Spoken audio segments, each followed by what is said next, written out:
वही खबरों में बढ़ते हैं आगे। जम्मू कश्मीर में उम्मीदवारों की लिस्ट फिर से जारी की जाएगी। उम्मीदवारों की सूची में किया गया है संशोधन। लिस्ट को लेकर शाह से मिले एलजी मनोज सिन्हा। बीजेपी ने 44 उम्मीदवारों की लिस्ट वापस ली है।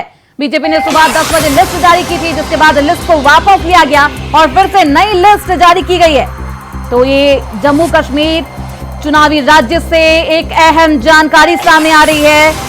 बीजेपी ने सुबह 10 बजे के करीब ये लिस्ट जारी की थी, अपनी पहली लिस्ट जारी की थी, जिसमें 44 उम्मीदवारों के नाम शामिल थे, लेकिन उस लिस्ट को वापस ले लिया गया था। लिस्ट को लेकर शाह से मिले थे एलजी मनोज सिन्हा और लिस्ट को 10 बजे सुबह डालने के बाद वापस ले लिया गया था। 44 उम्मीदवारों के नाम इस लिस्ट में शामिल थे। तो जम्मू कश्मीर जो कि चुनावी राज्य है और चुनाव होने हैं 3 फेज में। जम्मू कश्मीर में चुनाव होने हैं 90 विधान सीटों पर। जम्मू कश्मीर में 3 चरणों में चुनाव होने हैं और बीजेपी ने अपनी पहली लिस्ट जारी की थी और इस लिस्ट को सुबह 10 बजे वापस भी ले लिया गया था। आपको बता दें, पहले फेज के लिए नामांकन की आखिरी तारीख 27 अगस्त है। ऐसे में जम्मू कश्मीर पर बीजेपी की पहली लिस्ट आई थी चुनाव को लेकर, लेकिन अब इसे वापस ले लिया गया। तो सुबह ही जारी की गई थी ये लिस्ट और इस लिस्ट को वापस ले लिया गया है। 44 उम्मीदवारों के नाम इस लिस्ट में शामिल थे। सुबह 10 बजे ये लिस्ट जारी की गई थी भाजपा के द्वारा। वहीं फिर से जम्मू कश्मीर में उम्मीदवारों की लिस्ट जारी की गई है। उम्मीदवारों की सूची में किया गया है संशोधन। अमित शाह से मिले थे एलजी मनोज सिन्हा और उसके बाद फिर से दोबारा से ये लिस्ट जारी की गई है। भाजपा ने 44 उम्मीदवारों की लिस्ट जारी की थी चुनाव को लेकर और 3 चरणों में चुनाव होने हैं, 3 फेज में चुनाव होने हैं। जम्मू कश्मीर में 10 साल बाद चुनाव होना है और भाजपा इसके लिए कमर कस चुकी है। तो पहली लिस्ट सुबह 10 बजे आज जारी की जाती है, लेकिन उसके बाद उस लिस्ट को वापस लिया जाता है और दोबारा से लिस्ट जारी की जाती है। तो पहली लिस्ट में 44 प्रत्याशियों के नाम शामिल थे। कुछ संशोधन के बाद ये लिस्ट फिर से जारी की गई है। इस लिस्ट को दोबारा से जारी करने से पहले एलजी मनोज सिन्हा ने अमित शाह से मुलाकात की, बातचीत की और उसके बाद फिर से ये लिस्ट जारी की गई है। तो जम्मू कश्मीर से इस वक्त की अहम जानकारी हम आपको बता रहे हैं। पहले चरण के लिए 15, दूसरे चरण के लिए 10 और तीसरे चरण के लिए 19 उम्मीदवारों के नाम की घोषणा की गई थी। तो इस खबर पर ज्यादा जानकारी के साथ हमारे सहयोगी शुभम बोगल कश्मीर से जुड़ चुके हैं हमारे साथ। सीधे रुक करते उनकी तरफ। शुभम, पहले लिस्ट जारी की जाती है, फिर लिस्ट को वापस लिया जाता है और फिर दोबारा लिस्ट जारी की जाती है। पहले तो ये जानना चाहेंगे कि लिस्ट वापस क्यों लिया जाता है? क्या सोच समझ के लिस्ट नहीं जारी की गई थी? जी बिल्कुल, आपको शुरू ही बताते चले तो कल भाजपा की एक बड़ी बैठक दिल्ली में हुई तो लगातार आशंकाएं लगाई जा रही थी कि कल सुबह जो है वो बीजेपी की पहली लिस्ट जो है वो जारी हो जाएगी। आपको बताते चले तो जिस तरीके से सुबह लगभग 10 बजे के करीब 19 नुमाइंदों की लिस्ट जो है वो सामने आई और कहीं ना कहीं आपको बताएं कि जैसे ही वो सोशल मीडिया पर वायरल होना शुरू हुई और भाजपा का जो जम्मू कश्मीर का ऑफिशियल पेज था उस पर जो है ये लिस्ट जो है वो जारी की गई। आपको बताते चले तो उसके कुछ चंद मिनटों के बाद जो है ये लिस्ट जो है वो ऑफिशियल पेज से डिलीट हो जाती है और इसके बाद कुछ समय के बाद जो है वो खबरें जो है वो आ रही थी कि कुछ चंद मिनटों के बाद अब जो है एक नई लिस्ट जो है वो भाजपा ने 15 नुमाइंदों की जारी कर दी गई है। आपको बताएं तो ये जो नई लिस्ट जारी की गई है और जो पहले नुमाइंदों के नाम आए थे जिसमें कई नए चेहरे भी थे और कई चेहरे ऐसे थे जिनको जो है वो रिपीट किया गया है, जिसमें डिप्टी सीएम जो पूर्व डिप्टी सीएम भूपिंदर गुप्ता थे उनकी टिकट भी जो है आरएसपुरा जम्मू सोच से जो उनकी टिकट को हरी झंडी नहीं मिली थी और वहां पर किसी और नए चेहरे को वहां पर मौका दिया गया और जैसे ही ये लिस्ट सामने आई और जिसके बाद ये लिस्ट जो है ऑफिशियल पेज से डिलीट हो गई। जी बिल्कुल, लगता है हड़बड़ाहट में चुनाव की इतनी जल्दी है कि पहले लिस्ट जारी की जाती है, 44 उम्मीदवार इस लिस्ट में शामिल होते हैं, लेकिन अब 15 उम्मीदवारों की लिस्ट जारी की गई है। इस लिस्ट में अब किस किस का नाम है शुभम? तो पहले फेज में जो चुनाव होने हैं और उनकी जो लिस्ट है वो मैं आपको बताना चाहूंगा कि जिस तरीके से अगर बताए पंपोर से जो है वो भी पंपोर, राजौरी, शोपियां, अनंतनाग वेस्ट और अनंतनाग से और 15 लोगों की लिस्ट जो है वो जारी की गई है, जिसमें कई 15 जगह हैं जिनमें पहले फेज में चुनाव होने हैं। फिलहाल पहली लिस्ट जो है वो भाजपा ने जो है वो जारी कर दी गई है और इंतजार अब ये है कि दूसरी लिस्ट का इंतजार जरूर रहेगा। बिल्कुल। जी श्रुति, भाजपा की रणनीति क्या होगी इस चुनाव के दौरान, क्योंकि जम्मू कश्मीर में 10 साल बाद चुनाव हो रहे हैं, तो क्या कुछ रणनीति भाजपा के द्वारा तय की गई है? देखिए, बिल्कुल आपको बताते चलो तो अभी तक जम्मू कश्मीर की जनता इंतजार कर रही है कि भारतीय जनता पार्टी अपना क्या मैनिफेस्टो जो है वो सामने लाते हैं। नेशनल कॉन्फ्रेंस की अगर बात करें और कांग्रेस की बात करें, उन दोनों पार्टियों ने गठबंधन जो है वो कर लिया और नेशनल कॉन्फ्रेंस ने अपना मैनिफेस्टो जो है वो भी पब्लिक डोमेन में जो है वो भेज दिया गया है। और कहीं ना कहीं भाजपा के पास इस बार जम्मू कश्मीर में विधानसभा के चुनाव लड़ने के लिए क्या क्या मुद्दे होंगे, ये कहीं ना कहीं बड़ा देखना दिलचस्प होगा, क्योंकि जम्मू कश्मीर की अगर बात करें तो युवाओं में बड़ा जो है वो खुशी की लहर है, लोगों में खुशी की लहर है कि 10 सालों के बाद उन्हें अपना मुख्यमंत्री और अपना विधायक चुनने का मौका मिल रहा है। जी बिल्कुल शुभम, एक तरफ जहां सियासी हलचल तेज है, कांग्रेस और नेशनल कॉन्फ्रेंस ने अपनी मैनिफेस्टो जारी कर दी है, लेकिन ये भी बेहद अहम होगा कि इस बार भाजपा क्या कुछ अपनी मैनिफेस्टो में लाती है, क्योंकि जम्मू कश्मीर में 10 साल बाद चुनाव होने हैं और 370-35 से हटने के बाद ये अहम चुनाव माना जा रहा है। भाजपा की तरफ से क्या कुछ मैनिफेस्टो लाया जा सकता है?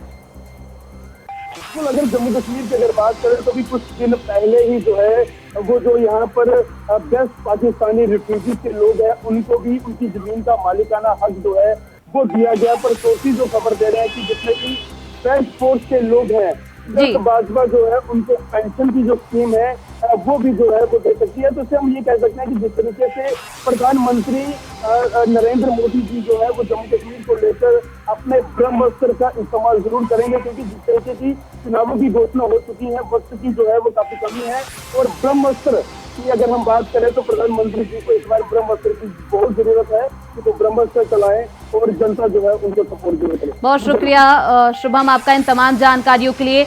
तो नई लिस्ट इसलिए जारी की गई है क्योंकि गुत्थम गुत्थी थी भाजपा खेमे में। ऐसे में जम्मू कश्मीर में एक बार लिस्ट सुबह 10 बजे जारी की जाती है, उसके बाद उसे वापस लिया जाता है और फिर से नई लिस्ट जारी की गई है। 15 प्रत्याशियों के नाम इस लिस्ट में शामिल है। खबरों बढ़ते आगे, दिल्ली पहुंच चुके हैं झारखंड के पूर्व सीएम।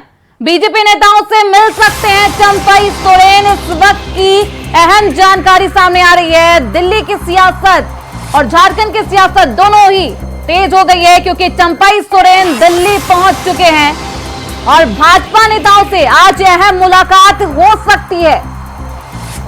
जेएमएम और मंत्री पद से इस्तीफा भी दे सकते हैं चंपाई सोरेन। एक हफ्ते पहले भी ये दिल्ली आए थे, लेकिन उस वक्त इन्होंने कहा था कि ये अपने पर्सनल काम से दिल्ली आए हैं। लेकिन इस बार दिल्ली का दौरा इनका कितना अहम होता है और क्या कुछ सियासी पहलू इसके बाद गरमाते हैं, बेहद जानना अहम होगा, देखना भी बेहद अहम होगा, क्योंकि झारखंड में चुनाव होने हैं। झारखंड चुनावी राज्यों में से एक है। ऐसे में क्या चंपाई सोरेन सियासी हलचल और बढ़ाते हैं, क्योंकि जेएमएम से उनकी नाराजगी लगातार सामने आ रही है और एक बार फिर से वो दिल्ली पहुंच चुके हैं। कुछ दिन पहले ये दिल्ली आए थे, जिसको लेकर अटकलें तेज थी कि जेएमएम का दामन छोड़ सकते हैं और उन्होंने ऐसा ही किया और फिर से वो दिल्ली पहुंच गए। तो हमारे साथ हमारे सहयोगी अजय पांडे रांची से जुड़ चुके हैं। सीधे रुख करते उनकी तरफ। अजय, एक बार पहले भी वो दौरा कर चुके हैं, लेकिन उस वक्त उन्होंने कहा था कि ये पर्सनल दौरा है, उनका निजी कारणों से वो दिल्ली आए हैं। इस बार क्या कुछ कहा जा रहा है और कितना अहम ये दौरा? देखिए, सियासत में ये इस बात से स्पष्ट है कि सामने से कुछ और अंदर से कुछ और होता है। ये आपने देखा होगा कई जगह।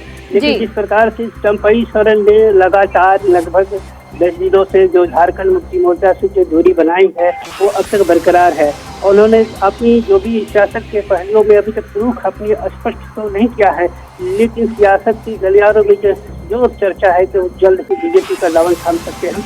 सिर्फ एक औपचारिकता और एक मुहर की तस्वीर की जरूरत है। तो मुझे लगता है कि आज जो दिल्ली उन्होंने कहा, दिल्ली जाने के पहले उन्होंने साफ तरीके से कहा था कि हमें एक साथी की जरूरत है और हम साथी विधानसभा चुनाव के लिए ढूंढेंगे।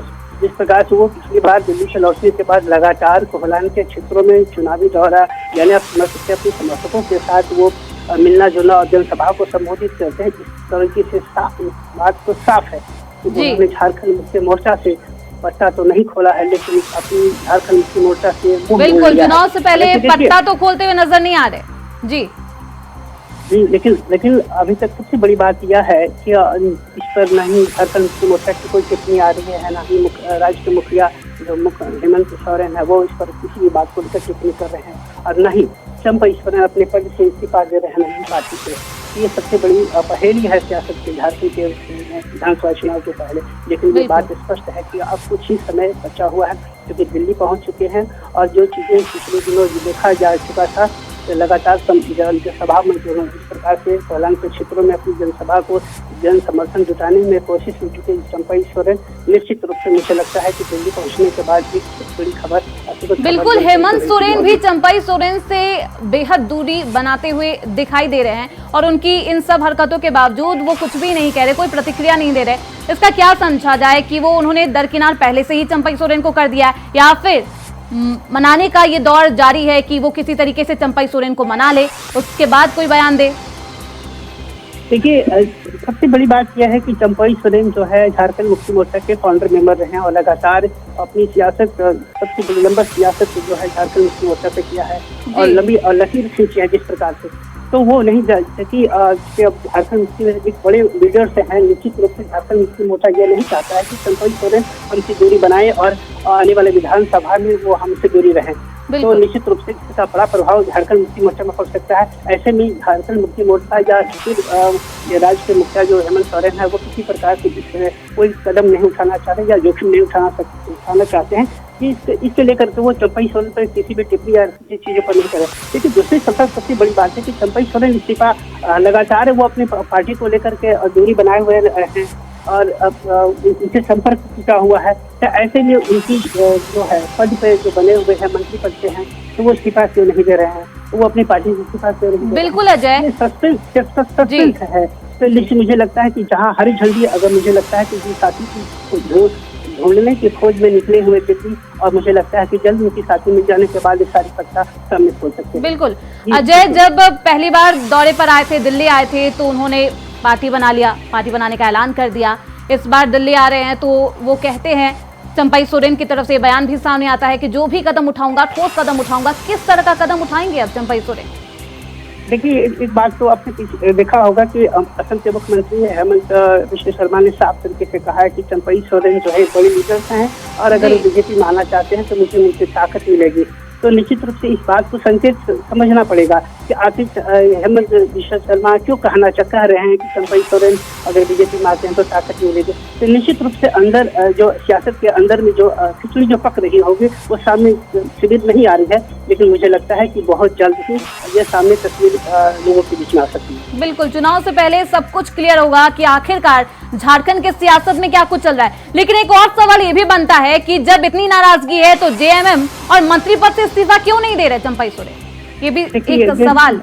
बिल्कुल आपका सही सवाल है, क्योंकि ये बात स्पष्ट है। ये हर एक झारखंड के हर एक लोगों के बीच में यह सवाल पैदा हो रहा है कि अगर उतनी नाराजगी होती दूरी ही है तो वो अपने पद से या फिर पार्टी से इस्तीफा क्यों नहीं देते हैं। लेकिन ये जोखिम, सारा जोखिम किसी भी प्रकार से झारखंड मुक्ति मोर्चा नहीं चाहता है कि सारी चीजें हों। वो चाहते हैं कि वो चंपा सोरेन वो अपने स्वतः अपनी इच्छा से वो अपनी पार्टी को छोड़े और अपने मंत्री पद से छोड़े, ताकि आने वाले सियासत में इस बात की वो जिक्र किया जा सके कि ताकि उन्होंने पार्टी स्वेच्छा से छोड़ी है। बिल्कुल, एक वरिष्ठ नेता है और फाउंडर मेंबर है जेएमएम के, ऐसे में हेमंत सोरेन भी नहीं चाहेंगे कि उनकी छवि भी खराब हो, धूमिल हो। तो ऐसे में शायद यही वजह हो सकती है कि अभी तक हेमंत सोरेन की तरफ से कोई प्रतिक्रिया नहीं आई है। लेकिन चंपा सोरेन दिल्ली आने के बाद क्या कुछ अहम कदम उठाते हुए नजर आते हैं, जिसके संकेत उन्होंने पहले ही दे दिए कि वो ठोस कदम उठाएंगे। जो भी कदम उठाएंगे देखना बेहद दिलचस्प होगा। बहुत शुक्रिया अजय आपका इन तमाम जानकारियों के लिए।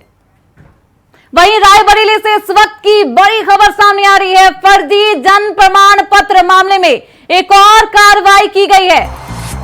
मुख्य आरोपी और मास्टरमाइंड रविकेश को गिरफ्तार किया गया है। इस वक्त की अहम जानकारी उत्तर प्रदेश के रायबरेली से सामने आ रही है, जहां 25,000 रुपए का इनामी आरोपी गिरफ्तार किया गया है। मास्टरमाइंड रविकेश को एटीएस की टीम ने पकड़ा है। 5 राज्यों में प्रमाण पत्र बनवाने का ठेका लेता था और 4 लाख फर्जी जन्म प्रमाण पत्र बनवाने का इस पर आरोप है। 5000 फर्जी मृत्यु प्रमाण पत्र बनवाने का भी इस पर आरोप लगा है। तो यूपी व बिहार में सक्रिय गैंग में इसके 4100 सदस्य शामिल थे। तो मुख्य आरोपी मास्टरमाइंड रविकेश को पकड़कर एटीएस टीम को एक बड़ी सफलता हाथ लगी है और ये कामयाबी एटीएस टीम को मिली है। तो फर्जी जन्म प्रमाण पत्र, तो इस खबर पर ज्यादा जानकारी के साथ हमारे सहयोगी राजू रायबरेली से जुड़ चुके हैं। राजू तिवारी, सीधे रुक करते उनकी तरफ। राजू, एक तरफ जहां एटीएस इसको गिरफ्तार करती है और 5000 का इनामी बदमाश है, 25,000 का इनामी बदमाश गिरफ्तार किया जाता है। इसके और भी सदस्य हैं इसके गैंग में, 4110 सदस्य इसके गैंग में शामिल है। क्या कुछ जानकारी इस पूरे मामले को लेकर सामने आ रही है और कितने इस गैंग के कितने सदस्य को गिरफ्तार किया जा चुका है अभी तक? ये बता दें कि पूरा मामला रायबरेली जिले के सलोन ब्लॉक का बताया जा रहा है, जहां पर एक जनसेवा केंद्र संचालक जिसका नाम जीतान है, उसके द्वारा लगभग 25,000 जन्म प्रमाण पत्र फर्जी बनाए गए थे। और उसका खुलासा तब हुआ जब पीएफआई के एक सदस्य का वेरिफिकेशन होने के लिए जब सलोन ब्लॉक के पालीपुर गांव आया हुआ था पुलिस का, तो प्रधान के द्वारा पूरे मामले की शिकायत स्थानीय विधायक से और जिला प्रशासन से की। जिला प्रशासन और विधायक ने पूरे मामले को जब टटोलना शुरू किया तो सामने पूरा मामला आया कि लगभग 25,000 जन्म प्रमाण पत्र सलोन ब्लॉक में फर्जी बनाए गए हैं जो गैर प्रांत के रहने वाले हैं। हालांकि इस पूरे मामले को लेकर अलग अलग सामाजिक संगठन के द्वारा आवाज बुलंद की गई, जिसके बाद पूरे मामले का खुलासा हुआ और एटीएस पूरे मामले की जांच कर रही थी। जिसके बाद ये सामने आया कि रविकेश जो है, जो इसका पूरे मामले का मास्टरमाइंड है, वो बिहार का रहने वाले है। तो उसके तक जब एटीएस पहुंची तब ये पूरा मामला सामने आया कि वो लगभग 5 प्रांत में इस तरह के मामलों का ठेका लेता था और 4 लाख से अधिक जन्म प्रमाण पत्र वो अभी तक बना चुका है। हालांकि एटीएस के द्वारा ये भी बताया जा रहा है कि अभी और भी मामलों की खुलासा होगा जो कहीं ना कहीं इससे जुड़े हुए हैं। तो अब देखने वाली बात होगी कि इस पूरे मामले को लेकर एटीएस किस तरह से रविकेश से पूछताछ करती। हालांकि रायबरेली पुलिस के द्वारा पूरे मामले को लेकर 17 लोगों को जेल भेज चुकी थी और मास्टरमाइंड रविकेश की तलाश कर रही थी, जो आज जो है एटीएस के हत्थे चढ़ा है। हालांकि एटीएस के द्वारा पूरे मामले का खुलासा किया जाना था और पूरे मामले से पर्दा हटाए जाने को लेकर उसके द्वारा जांच की जा रही थी, लेकिन अब जब रविकेश को गिरफ्तार एटीएस ने किया तो अब देखने वाली बात होगी कि इससे जुड़े हुए लोग और कितने हैं और कौन कौन लोग इसमें सम्मिलित है। कहीं रायबरेली में और उत्तर प्रदेश में कहीं इस तरह का फर्जीवाड़ा तो नहीं हो रहा है, तो ये देखने वाली बात होगी। लेकिन अब एटीएस जब पूछताछ कर रही है और रविकेश जब एटीएस के हत्थे चढ़ा है, तो अब ये हो सकता है कि एक बड़ा खुलासा और सामने हो। जी बिल्कुल राजू, एक अहम सवाल ये भी उठता है क्योंकि रविकेश जो कि मास्टरमाइंड बताया जा रहा है इस पूरे मामले का, 4 लाख फर्जी जन्म प्रमाण पत्र बनाता है, 5 लाख फर्जी मृत्यु प्रमाण पत्र बनवाता है वो, तो किसी के सह पर तो कर रहा होगा, अकेले तो पूरा गिरोह नहीं चल रहा होगा, कहीं से प्रशासन की संलिप्तता, कुछ ऐसे मामले। जी देखिए, मैं आपको बता दूं कि जैसा रविकेश को पकड़ा गया है और इसका लिंक सलोन से यानी रायबरेली जिले से जुड़ा हुआ था, तो ऐसे में साफ तौर से अंदाजा लगाया जा सकता है कि जब वो बिहार में बैठकर रायबरेली से कनेक्शन जोड़ रखा है तो कहीं ना कहीं पूरे उत्तर प्रदेश में उसके कनेक्शन जरूर होंगे और भी अलग जो भी प्रांत है वहां पर भी उसके कनेक्शन होंगे, क्योंकि जब वो गैर प्रांत के लोगों का जन्म प्रमाण पत्र बनाता है तो ऐसे में कहीं ना कहीं सवाल लाजमी होते हैं कि ऐसे फर्जी जन्म प्रमाण पत्र बनाए जाते हैं और जन्म प्रमाण पत्र किस कारण से बनाए जाते हैं। हालांकि आपको बता दें कि जो ग्राम पंचायत अधिकारी था जिसके आईडी से जन्म प्रमाण पत्र बनाया गया था, उसके द्वारा भी एक सलोन कोतवाली में तहरीर दी गई थी और जिसमें उसके द्वारा कहा गया था कि ये गैर प्रांत के लोग हैं जो कहीं ना कहीं देश के साथ सुरक्षा से जुड़ा हुआ मामला है। तो ऐसे में साफ तौर से ये मामले जब सामने आए तो स्थानीय लोगों में कहीं ना कहीं ये वहम था कि कहीं ना कहीं जो आतंकी गतिविधि से जुड़े हुए लोग हैं कहीं उनके तो जन्म प्रमाण पत्र नहीं बनाए गए। तो साफ तौर से अब इस मामले पर कहीं ना कहीं खुलासा हो पाएगा जब इस मास्टरमाइंड को एटीएस ने गिरफ्तार किया है और पूरे मामले से पर्दा हट पाएगा कि किन लोगों का प्रमाण पत्र बनाया गया और कौन कौन लोग इस पूरे मामले में सम्मिलित हैं। इन तमाम जानकारियों के लिए आप निगाह बनाए रखिए। तो एटीएस टीम को एक बड़ी सफलता मिली है और फर्जी प्रमाण पत्र बनाने वाले का मास्टरमाइंड को गिरफ्तार किया गया है। फिलहाल इस बुलेटिन मेरे साथ बस इतना ही। देखते रहिए इंडिया वॉइस।